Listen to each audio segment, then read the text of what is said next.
Welcome to Taxed and Confused, the podcast where tax administration meets real talk. We are your hosts, Lizzie and Lisa, two tax nerds on a mission to decode the rules, demystify the system, and maybe even make you laugh along the way.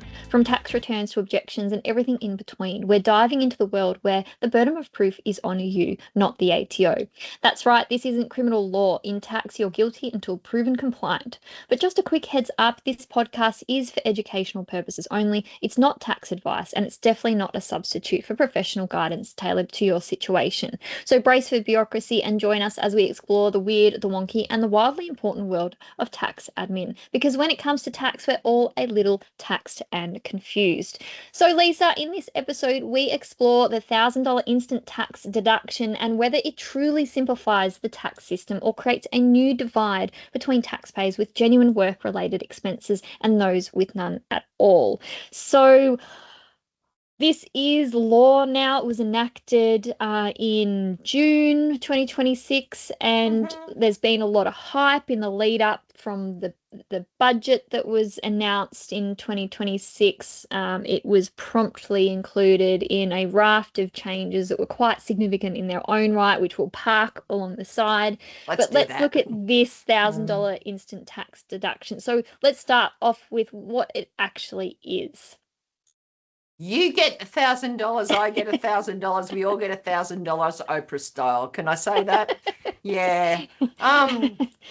It's look, it's hard for us to explain. Where do I start? Because you don't it's have hard to for us to spend explain. Money. It's the most you don't have to spend the money thing in tax. So we've talked about for years and years, our taxable income is our assessable income less our allowable deductions. Our deduction provisions are very tight. They've got very particular elements. We need a nexus with income earning activities. We need to have actually incurred, so spent some money or made a loss, and we needed to be able to substantiate it, etc., etc. This completely parks all that to the side as well. You don't have to have spent a single cent, but you can claim $1,000 as a deduction against your assessable income. There's obviously limitations there, criteria, restrictions, etc., but in the basic sense of the deduction, that is what it is. It applies. It's for labour. Right? It's for labour. If you're an employee or an ABN sole trader and you've got labour income of more than $1,000, you get a prize. That's pretty much it. And it applies for the 2027 year onwards. So 2026 tax time, ignore it. Don't pop it in there. You'll get in trouble. Business as usual. This is for the year we're in now. So if anyone doesn't claim $1,000 or less or nothing, just there'll be a spot in the tax return that says, here's $1,000. Now, we do give things back in our tax system, but we usually do it through offsets, which is after we've applied the tax rate, Lizzie. This is a weird one. We've got low income offsets. We've got small business offsets. We've got, franking credit is an offset, but it's refundable, right? We've got all of those things. So it's behaving like an offset, but they've called it a deduction. And that's because they can use the sexy $1,000, where if it was an offset, the benefit will actually depend on various things, but it's going to be less. It's going to be $250, $300 or whatever, right? $470 at most, probably. It really depends on the tax, the income tax rate that you're actually paying. Because it's after you've applied your tax rate. Yeah. If you've got income of less than $18,000 and that's all you've got, you can pop that deduction in there, but it's not going to give you any benefit at all because your marginal tax rate is zero. So it's going to benefit higher income earners because they've got a higher rate of tax to pay. But also just to note that it's only for residents of Australia for tax purposes too. So if you're a foreign resident, you don't get this, Yeah, unfortunately. exactly. It's But only it's for labour. and for for labour.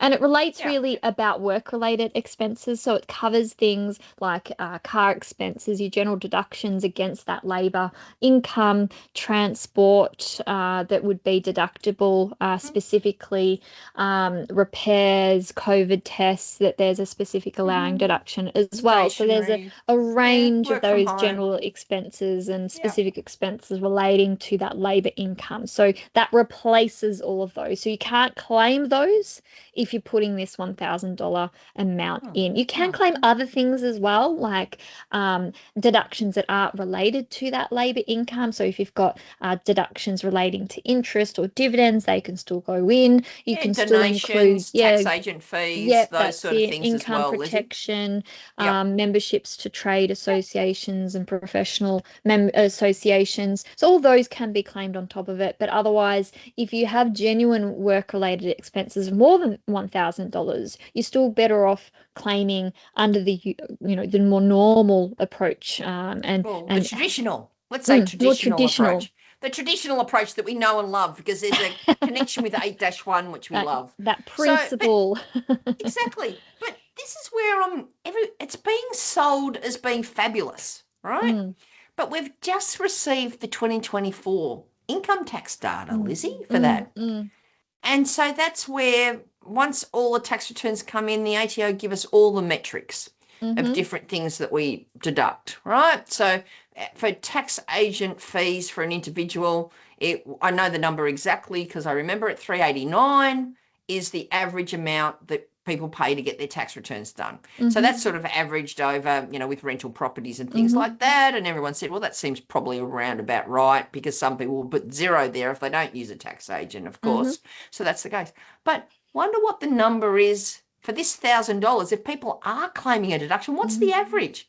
What's the average for 2024? Nearly $3,000. I was going to say it's over 2,000, isn't it? It's 2,987 or something it is for that. The previous 2023 was about 2,700. Now it's in the high 2,900, so just under $3,000. So people that don't claim a brass razoo, if I can put it that way, gets the 1,000. People who have done the right thing and spent money to earn their assessable income, which they're allowed to do, it's how our law works. They won't use the 1,000. They'll still go from there. But in doing that, there's some additional changes that have come through, and this is where those genuine expenses up into the $2,000-3,000 amounts, they're actually going to find it harder and more onerous process, because some of the concessions for substantiation are also gone, and that's on the basis that, well, we're including this $1,000 instant deduction, so we don't need these substantiation concessions. But it's actually not necessarily true for those that are still having a higher amount of genuine expenses, because you're not going to be able to. For example, a really good example is the laundry substantiation concession. We used to have $150 of laundry expenses as a concession around substantiation, so not having to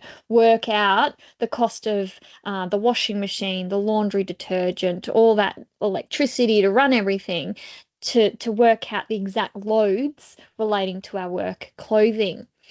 Now that's gone as part of this change. So whilst the $1,000 simplifies things, for those that are actually engaging with genuine expenses of more than that, it actually will get harder if those are some of the expenses that they're including. So you've got to be careful that the 2027 tax return process is going to look different to the 2026 process.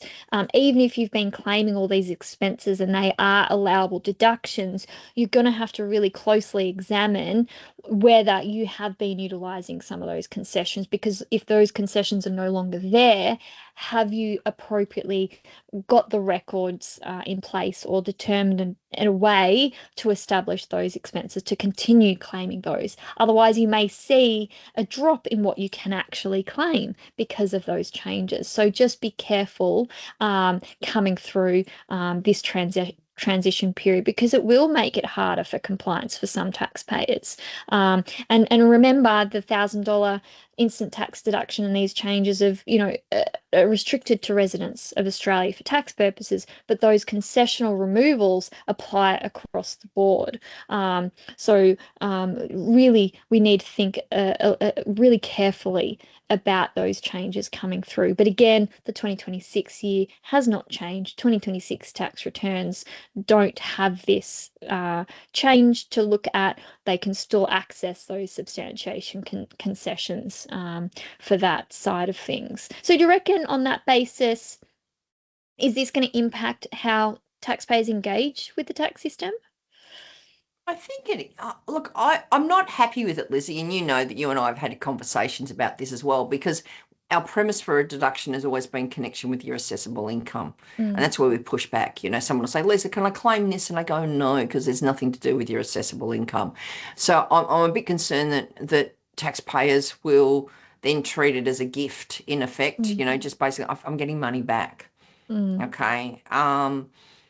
So I really feel that there's a chance for taxpayers that don't have the same respect for the tax system and don't try and work within the rules of the tax system will just go, oh, I'll claim this, I'll claim that. And then we've got the Watto of 250 coming out in the next year and all this sort of stuff. There seems to be a lot of gifts that are coming through the tax system from the parliament at the moment that's incentivizing people to do things, and I'm not convinced that it's doing it in the right way. There's a few little, it rewards disengaging in.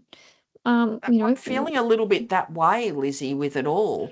And you think about it. So if someone doesn't spend any money, they can claim $1,000. If someone's claiming $1,200, they've got to justify everything, and they've lost, their laundry things that they're allowed to do. So, what we're talking about there is someone who's got, a high-vis vest or an apron or something like that that they need to wash. Well, they can't claim any washing of that now because there's no, how do you calculate it, right? The justification to calculate, and I know it's only up to $150, but it's still something that they've used. It adds up, but it's also something that they've used. If they need PPE to do their job and they need to wash it, and it extends to have every right to wash it. Assets, depreciable assets like tools of trade. So that high vis vests, etc. So that protective equipment, they could have tools of trade that are equally impacted through additional changes. So they can no longer be pulled, and so the depreciation claims for those becomes harder because they have to isolate those out as well. So there's a few extra things that expand across the board. So really it becomes a really full substantiation, a lot more complex to make sense of labour income and expenses relating to that activity. There's definitely a higher bar there and a lot more work to get it right. And I think it's really pushing perhaps towards, doing it simpler, not claiming as much and just accepting more the income side and letting go of the deductions. And I think that perhaps heads towards a no-touch tax return type thing where, for simple tax returns, it will become a thing of the past if we disengage the deduction conversation, which is a huge cultural element in Australia. There is appeal to that. We've just got to be mindful of what we're letting go and the inherent cost, the loss of, we're essentially paying more tax because of it. There's a higher risk of audit if we do claim genuine expenses of more than $1,000. But it's also about the conversation we need to have with the employers. Do we need to be pushing or having conversations with the employers that high vis vest, should I be having to pay for it? Or is there needing to be a push and a conversation? And is this perhaps part of the problem too, is that employers need to be providing more of these things? Or does it go to the question, does the ATO call up the employer to say, well, did they need that high vis vest? And the employer might say, well, no, we could have given you one, or that could have been reimbursed, or it was reimbursed. And we get into the issues of around the golden rules that the ATO have and talk about a lot around tax time. So they're sort of going now. It's going to be really interesting what the messaging is going to be like from the ATO for this time next year. Lizzie, because the golden rules are a bit out the window if there's $1,000 deduction. Are they encouraging just to say $1,000 deduction? Because this is where I was getting frustrated with it, because as a tax professional and as a tax practitioner and agent, I push back and say, no, this is the rules. This is the rules. You always do that. So I think the $1,000 deduction is, no touch, as you said, but it's gearing towards the self-lodgers. And what worries me with those sort of, if we're saying that this is sort of for people that's not quite engaged with the tax system because they don't really know what deductions they're allowed, are they the same people that are playing in crypto? Are they the still people that are, doing gig economy work? Are they doing a few things on Airtasker? And so they're not going to have a tax professional prompt them with questions like it's our responsibility to say, is all your income in there? Have you got any of these things? Or, to basically interpret what the pre-fill says, for example. So I think it's a little bit dangerous that way. But also I look at my colleagues who have tax practices and I go, if all you're doing is a lot of what we call I returns, individual returns, if you're just doing a lot of little I returns for a couple of $100, well, they're going to go. But I said, they're the ones you probably don't want because you can't really add too much value. But I think the Parliament, the government, the ATO have made the decision for us by saying, well, people are just going to use the $1,000. Like if all a tax practitioner will do is do pre-fill $1,000 and claim $100 for doing their tax return, for example, well, they might as well do it themselves. Yeah.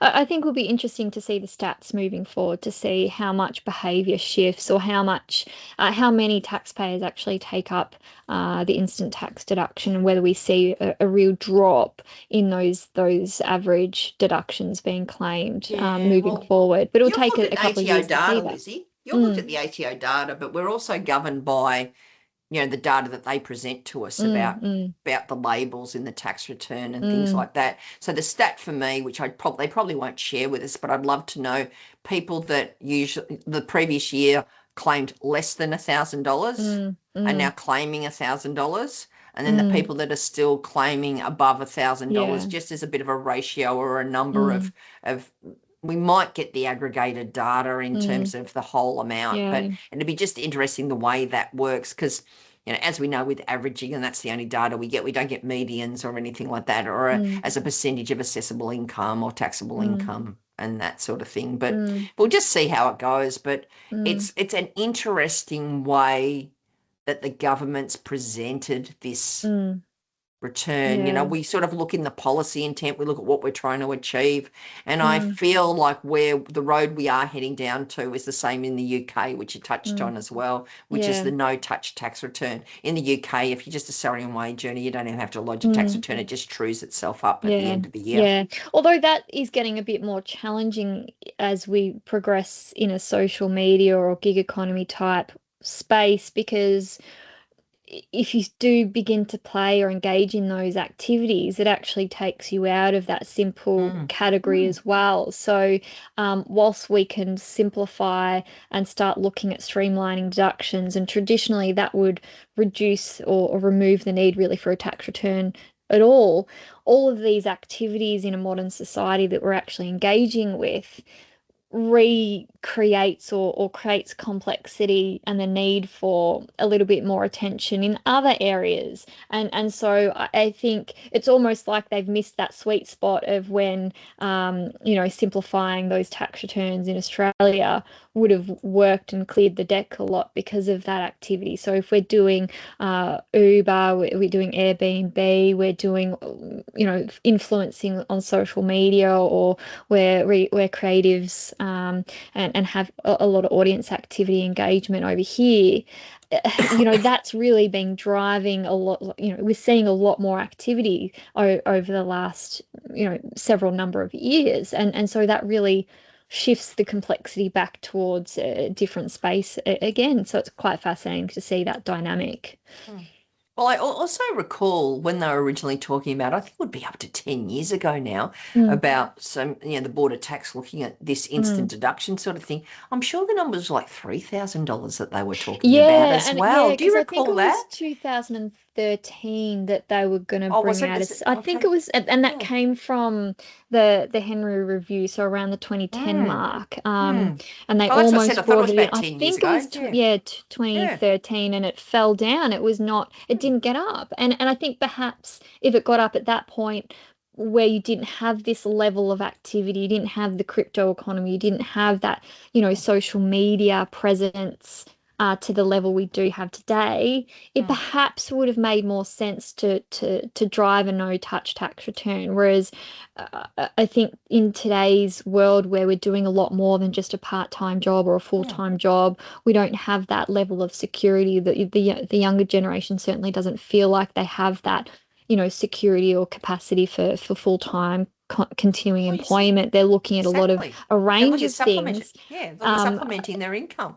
Yeah, Exactly. yeah, that supplementation requires particular attention. And yeah, so the interplay I think is going to look a little bit different, or that we've got a building momentum. We saw in the crypto economy when it kind of was at its height, and a lot of focus around what that was kind of creating for tax practitioners, the mess of having to make sense of hundreds of transactions.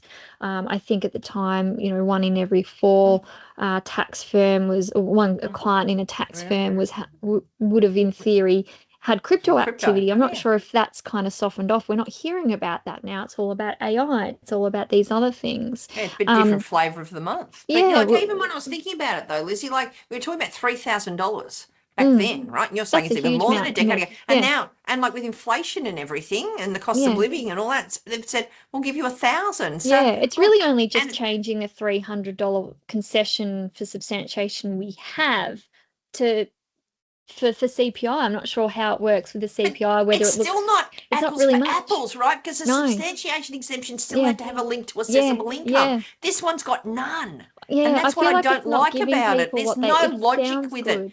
There's no logic with it at all. I think having it just as described as this instant deduction, I think it's media hype. It sounds like it's good and meaty, but in reality, it doesn't just simplify the tax compliance.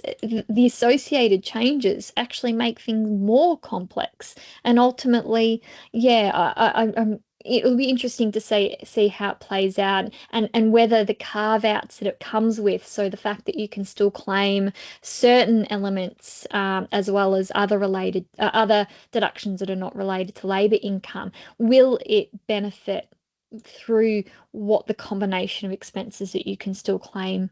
It'll be interesting to see, but I certainly think, given uncertainty in the economy, uncertainty in cost of living, I think the general digitalization of everything isn't necessarily making things more simple. And we've even seen changes to CGT coming through now that is going to make it really messy for anyone who has a capital gain moving forward. That there's going to be more admin, there's more compliance costs simply just to make sense of those rules. So maybe the $1,000 instant deduction might be a help just to kind of shift the conversation away from there, but you're going to spend it all over here with everything else that's going on. So it'll be interesting. Our tax system just makes it more complex, right? Yeah, definitely. We can talk about many of our colleagues out there talking about, are these changes tax reform? Are we just having tax changes, and are we just tweaking them? Because every time from our experience with what we've seen over the past few months with all the changes, it's just made it more and more complex. And it's not, it sounds like it should simplify things, but it's just adding another layer of complexity with it all. Well, you look at the legislative change to enact it. It's surprisingly long. There's a lot of detail in there. There's a lot of corresponding changes across depreciation, across FBT fringe benefits. Well. There's a raft of changes that go along with it. The substantiation changes. It's a huge document for what appears to be on the face of it a simple introduction. I just said just reenact the Lamito. I mean, is that going to give us the same sort of outcome? Yeah, would have a lower remember middle the income Lamito was $1,500. I think it was $1,100 or $1,000. So that's a low medium income tax offset. The Lamito is what we had, right? So it's one of those things. But again, 1,000 sounds better than 250, or I think you worked it out to be $400 or so would be the maximum benefit someone would get from it. But yeah, there's a number of nuances about this. It sounds too simplistic, and nothing ever is in the tax space. And that's why we're all a little bit taxed and confused. And that's a great point to wrap up on. So that's it for this episode of Taxed and Confused, where the rules are rigid, the paperwork is endless, and the burden of proof is all yours. If you enjoyed today's deep dive into tax admin, don't forget to subscribe, leave a review, and share it with someone who's just as confused as we are. And remember, this podcast is for education and entertainment purposes only. It's not tax advice, and we're not your tax agents. Thanks for listening, and until next time, stay curious, stay compliant, and stay just a little bit taxed and confused.